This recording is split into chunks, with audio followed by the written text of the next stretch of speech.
My wife Sarah and I had been married for 8 years. We were high school sweethearts, the kind of couple everyone assumed would last forever. We had a comfortable life, a nice house in the suburbs, and 2 beautiful kids. I thought we had it all. But over the last year, things had started to change. It began subtly. Sarah started going to the gym. First, I was supportive. She said she wanted to get back in shape, to feel better about herself. I thought it was great. She'd come home energized, her cheeks flushed, and she seemed happier. She started buying new clothes, things that were a little more form-fitting, a little more stylish than her usual mom wear. Again, I thought nothing of it. She deserved to feel good. She said she was doing it for herself, to reclaim a part of her identity she felt she'd lost after having the kids. I believed her. Why wouldn't I? This was Sarah, the love of my life, the most honest person I knew. Then the changes became more pronounced. She started working late more often. She was a graphic designer, and she said her firm had landed a big new client requiring extra hours. I'd make dinner, get the kids ready for bed, and wait up for her. Sometimes she wouldn't get home until after I'd fallen asleep on the couch. The weekends, once our sacred family time, started getting interrupted by work emergencies or girls' nights out that seemed to happen with increasing frequency. The physical intimacy between us, which had always been a strong part of our connection, dwindled to almost nothing. When I tried to talk to her about it, she'd get defensive. "I'm just tired, Mark," she'd say. "You have no idea how much pressure I'm under." She'd make me feel guilty for even bringing it up, as if I was being selfish for wanting my wife's affection. A cold dread started to settle in my stomach. I hated the person I was becoming, suspicious, anxious, constantly checking my phone for a text from her. I told myself I was being paranoid. This was Sarah, my Sarah. She would never betray me. But the little things kept adding up, like puzzle pieces forming a picture I didn't want to see. She was fiercely protective of her phone, which was a new development. It was always face down on the table or tucked away in her purse. One evening, she was in the shower and her phone buzzed on the nightstand. A notification lit up the screen. It was from a name I didn't recognize, Alex. The message read, "Can't stop thinking about last night."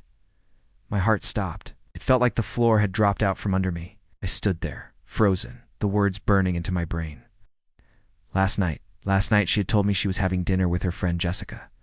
My mind was a whirlwind of denial and panic. Maybe Alex was a new client, or maybe last night was about a work project. There had to be a rational explanation. But deep down, I knew. The gym, the new clothes, the late nights, the distance, it all clicked into place. She wasn't changing for herself. She was changing for someone else. For Alex, the thought was like a physical blow. I spent the rest of the evening in a daze, pretending everything was normal. I helped the kids with their homework, read them a bedtime story, and kissed their foreheads. All while my world was imploding. When Sarah came to bed, she rolled over, her back to me without a word. The silence in that room was deafening. I lay awake all night, staring at the ceiling, the message replaying in my mind on a loop. The next day I knew I had to find out the truth, no matter how much it hurt. The not knowing was eating me alive. I felt sick with guilt, but I did something I never thought I'd do. I looked through her phone records on our shared family plan. There it was.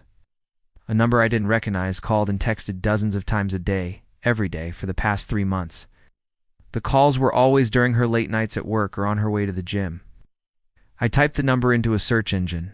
It belonged to an Alex Peterson, a personal trainer at the very gym Sarah had joined. His profile picture showed a guy who looked like he was carved from stone, grinning confidently at the camera. I felt a wave of nausea. It was real. It was all real. I confronted her that night. I didn't yell. I didn't scream. My voice was barely a whisper. I just sat her down after the kids were in bed and said, "Who is Alex?" The color drained from her face. For a moment, she looked like a cornered animal. Then, the defensiveness kicked in. "He's just a friend from the gym," she said, her voice strained. "You're being ridiculous." But I held her gaze. "Sarah, I saw the message. I saw the phone records. Please, just don't lie to me anymore." That's when the facade crumbled. Oh, the tears came hot and fast. And then the confession. It all came pouring out. It had started with him offering her fitness advice, then coffee, then lunches. He made her feel seen, she said, desirable, something she claimed she hadn't felt from me in years. Each word was a knife in my chest.